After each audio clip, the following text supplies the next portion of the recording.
নবনির্বাচিত বিধায়ক কিছু বক্তব্য রেখেছিলেন, সেটাও আমরা দেখেছি। কিন্তু আমরা আশা করি মুখে যদি কেউ কোনো রাগ দেখিয়েও থাকেন, তাহলেও একজন জনপ্রতিনিধি নির্বাচিত হয়ে যাওয়ার পর পানীয় জল থেকে বঞ্চিত করে, জল থেকে বঞ্চিত করে রাগ মেটানো, আমি আশা করি যে এটা তিনি অ্যাটলিস্ট করেননি, এবং তিনিও যাতে জল মানুষ পায় তার ব্যবস্থা করবেন। এটা খুব খারাপ লাগবে যদি এটা সত্যিই দেখা যায় যে রাজনীতির কারণে তাদের জল আটকানো হয়েছে। যে অভিষেক বন্দ্যোপাধ্যায় ওনার শৈজাল কাণ্ড তা নিয়ে বিচারক বলেছেন যে শৈজাল কাণ্ডে উনি জেনারেল সেক্রেটারি ফরওয়ার্ড করেছেন। আপনাদের তদন্ত করতে সমস্যা কোথায়? কি আপনাদের হাত বেঁধে রেখেছে? সিআইডি যেভাবে অভিষেক বন্দ্যোপাধ্যায়, দেখুন, যে বিষয়টা হই হই করে আমাদের দু একটা বেঈমান গদ্দার গোটা জিনিসটাকে যেভাবে দাঁড় করাবার চেষ্টা করেছিল, তাতে বিজেপি সেটা সুযোগ নেওয়ার চেষ্টা করেছে।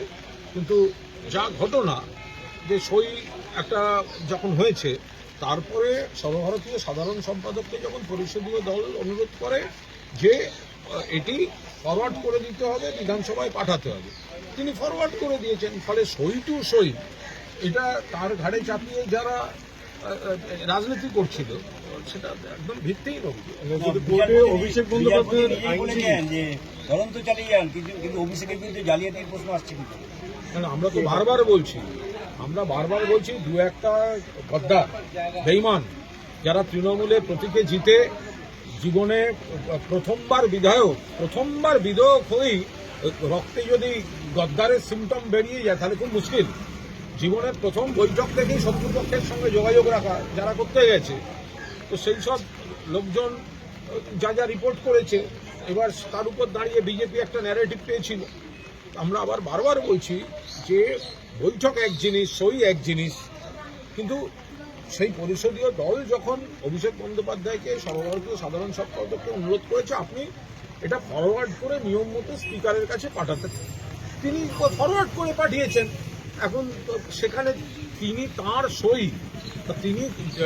সই করার ওই সইয়ের লিস্টে, পরিষদীয় দলের লিস্টে অভিষেক বন্দ্যোপাধ্যায়ের সই করার কোনো অবকাশ নেই এবং তার কোনো সইও নেই। তো সুতরাং তিনি ফরওয়ার্ড করেছেন যে চিঠিটা, সেটা তো নিয়ম মতো করেছেন। ফলে সেখানে যারা তাকে টার্গেট করে করছিলেন ঠিক করেননি। আপনি ঋতব্রত বন্দ্যোপাধ্যায় অভিযোগ করেছেন যে টিআর দিয়ে তাদের দুর্নীতি হয়েছে এবং আশিস বন্দ্যোপাধ্যায়ের মৃত্যুটা অস্বাভাবিক, একটা প্রাতিষ্ঠানিক দুর্নীতির তিনি শিকার। আমরা তদন্ত চাই এবং সিএমকে চিঠি লিখছেন। ঋতব্রত বন্দ্যোপাধ্যায়ের যে টিম, সেটা হচ্ছে বিজেপির দালাল, বিজেপির বি টিম। বিজেপি এই আশিস বন্দ্যোপাধ্যায়ের মৃত্যুতে বিজেপি যে অস্বস্তিকর জায়গায় পড়েছে, প্রশ্নের মুখে পড়েছে, সেখান থেকে তাদের আড়াল করার জন্য এই দালালগুলোকে নামিয়েছে বিজেপি।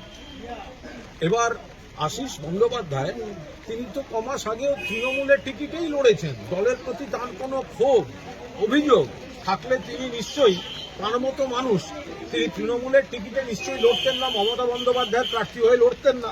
ঘটনাচক্রে হেরে গেছে, সেটা আলাদা কথা। তো এখন যেটা হয়েছে সেটা হচ্ছে দু ধরনের চাপ হয়েছে। একটা হচ্ছে বিজেপির অসভ্যতার রাজনীতি, প্রকাশ্যে তাকে বলা হয়েছিল পিঠের চামড়া গুটিয়ে দেবো, তাকে তো অ্যারেস্ট করা উচিত। ওই ঋতব্রত বন্দ্যোপাধ্যায় বিজেপির দালালি করছে এরা, তো একবারও তো মুখ থেকে বেরোলো না। যে ভিডিওতে দেখা যাচ্ছে শক্তিগড়ে এক সাংবাদিক পর্যন্ত পোস্ট করেছিলেন যে এই যে একজনকে মারবো, পিঠের চামড়া গুটিয়ে নেবো, আত্মহত্যায় প্ররোচনার জন্য তাকে অ্যারেস্ট করা উচিত বিজেপির নেতা। তো সেটা বলার তো মুরদ হচ্ছে না, কারণ এরা তো হচ্ছে বিজেপির তৈরি করে দেয়া এই সমস্ত মেকি বিরোধী। আশিস বন্দ্যোপাধ্যায়, তিনি মমতা বন্দ্যোপাধ্যায়ের প্রতি তার আস্থা ভালোবাসা অটুট ছিল। তার ফেসবুকেও গতকাল পর্যন্ত, আজ পর্যন্ত মমতা বন্দ্যোপাধ্যায়, অভিষেক বন্দ্যোপাধ্যায়ের ছবি, অ্যাটলিস্ট চাটনৃত শিবিরের কোনো ছবি নেই। আর দ্বিতীয় হচ্ছে, সেখানে তিনি মানসিক হয়তো কষ্টে ছিলেন যে তিনি মমতাদির নেতৃত্বে রাজনীতি করতে চেয়েছিলেন, আর বীরভূমের বহু তাবড় নেতা যাদের বিরুদ্ধে সিআইডি, সিবিআই, ইডি যারা ভালো সাজতে ওদিকে গেছেন, তারা চাপ দিচ্ছিলেন ওদিকে যেতে। তো এই করতে গিয়ে একটা মানসিক দ্বন্দ্বে ছিলেন। আজকে হাইকোর্টে অভিষেক বন্দ্যোপাধ্যায়ের ওই যে যখন রক্ষা কবচের মেয়াদ বাড়ানোর বিষয়টা নিয়ে, না, হাইকোর্টে ওনার আইনজীবী যেটা বলেছেন যে সই এটা স্ক্রুটিনি করেছিলেন ফিরাদ হাকিম, সইগুলো দেখার দায়িত্ব ছিল ফিরহাদ হাকিমের। তো ওনার আত্মীয় মানে ওনার আইনজীবী যখন বলেছেন তো নিশ্চিতভাবে সেটা সেটা ঠিক কথাই বলেছেন। কোনো ব্যক্তির আইনজীবী যখন কোর্টের সামনে দাঁড়িয়ে বলছেন তাহলে সেটাকে গুরুত্ব দিয়েই তো বিবেচনা করতে হবে। ফিরহাদ হাকিম এখন তো ভালো তৃণমূল সেজে গেছেন, ফলে যে কোনো রকম তদন্তের আওতা থেকে বাদ। মুখ্যমন্ত্রী তারও তলায় বাড়ি ভেঙে এতগুলো লোক মারা যাওয়ার পর বিধানসভায় প্রাক্তন মেয়রের সই দেখিয়ে বলবেন ওপর অব্দি যাব, তারপরে ভালো তৃণমূল আর তদন্ত নেই, তাহলে মুখ্যমন্ত্রী সইটা দেখাতে গেলেন কেন?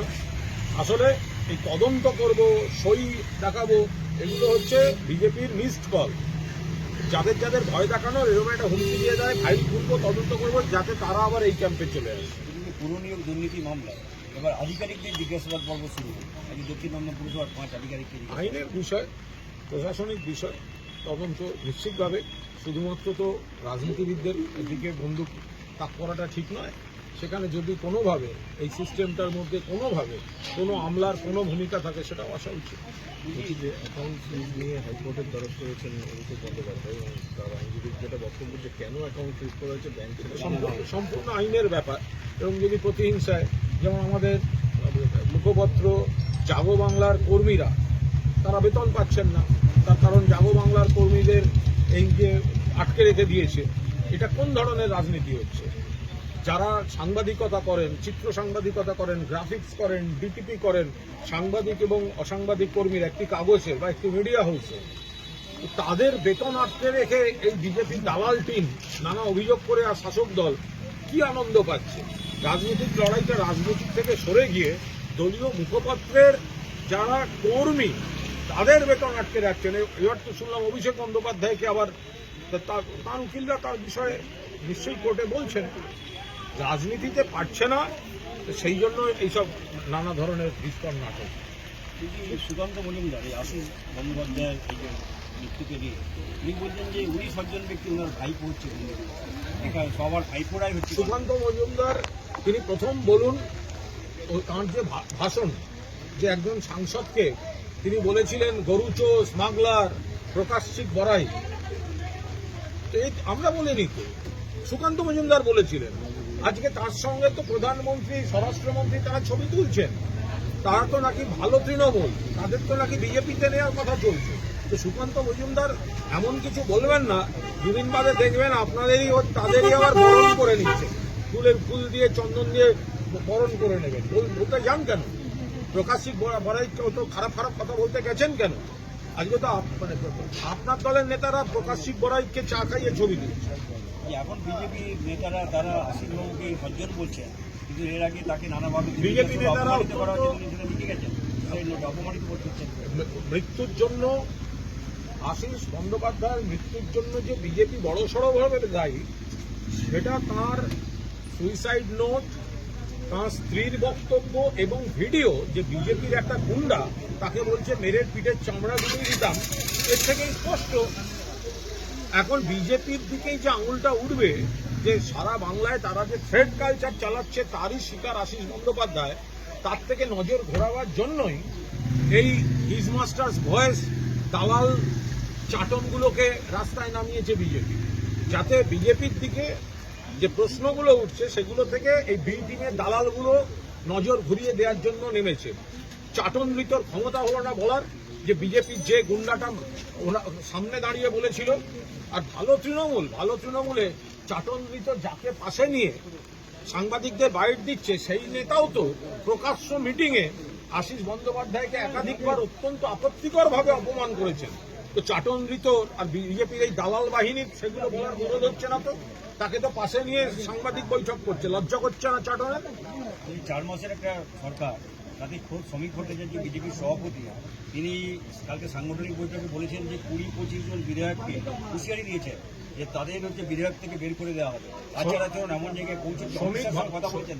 শ্রমিক ভট্টাচার্য কাল তাদের দলের সাংগঠনিক বৈঠকে যেভাবে 20-25 জন বিধায়ককে সতর্ক করেছেন যে তাদের বিভিন্ন অভিযোগ পাওয়া যাচ্ছে এবং তাদের তিনি নাকি সব এত কড়া কড়া কথা বলেছেন, সেটা জানা গেছে। এবং 20-25 জন বিধায়ককে, আরে 20-25 কি, যাদের বিরুদ্ধে ভোটে আপনারা আরো অনেক কিছু বলেছেন, তৃণমূলের সেই সাংসদ, সেই রকম বিধায়ক, তাদেরকেও তো আপনারা ডেকে ডেকে কোলে নিচ্ছেন, তাদেরকেও তো বন্ধু হচ্ছে। আপনার প্রধানমন্ত্রী, আপনার স্বরাষ্ট্রমন্ত্রী তাদের সঙ্গে দেখা করছেন। তাহলে শ্রমিক ভট্টাচার্য যদি মন থেকেও তাঁর দলটাকে সুস্থ করতে চান, কিন্তু তার দলের তো কেউ এই কথাগুলো শুনছে না। তিনি বলার পরেও তোলাবাজি চলছে। তিনি এমএলএদের বললেও এমএলএরা জানেন এগুলো কথার কথা, কেউ কোনো ব্যবস্থা নেবে না।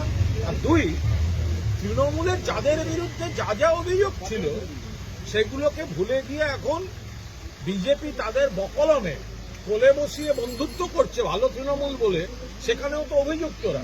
তো শ্রমিক ভট্টাচার্য, সুকান্ত মজুমদারের সঙ্গে কথা বলুন। সুকান্ত মজুমদার তো আমাদের এক সাংসদকে বলেছিলেন স্মাগলার, গরুচোর, কত কি বলেছিলেন। তো তারপর তো দেখা যাচ্ছে সেই স্মাগলার, গরুচোর আমরা বলিনি, সুকান্ত মজুমদার বলেছিলেন। প্রধানমন্ত্রী তাকে ব্রেকফাস্ট টেবিলে আমন্ত্রণ জানিয়েছেন। তাহলে শ্রমিকবাবু এসব কথা বলে মানে কি আছে? আচ্ছা, কীর্তি আজাদের একটা প্রসঙ্গ, দিন হামলার পাল্টা বন্দুক হামলা, নিজেদের কাছে লাইসেন্স বন্দুক রাখার হুঁশিয়ারি কীর্তি আজাদের।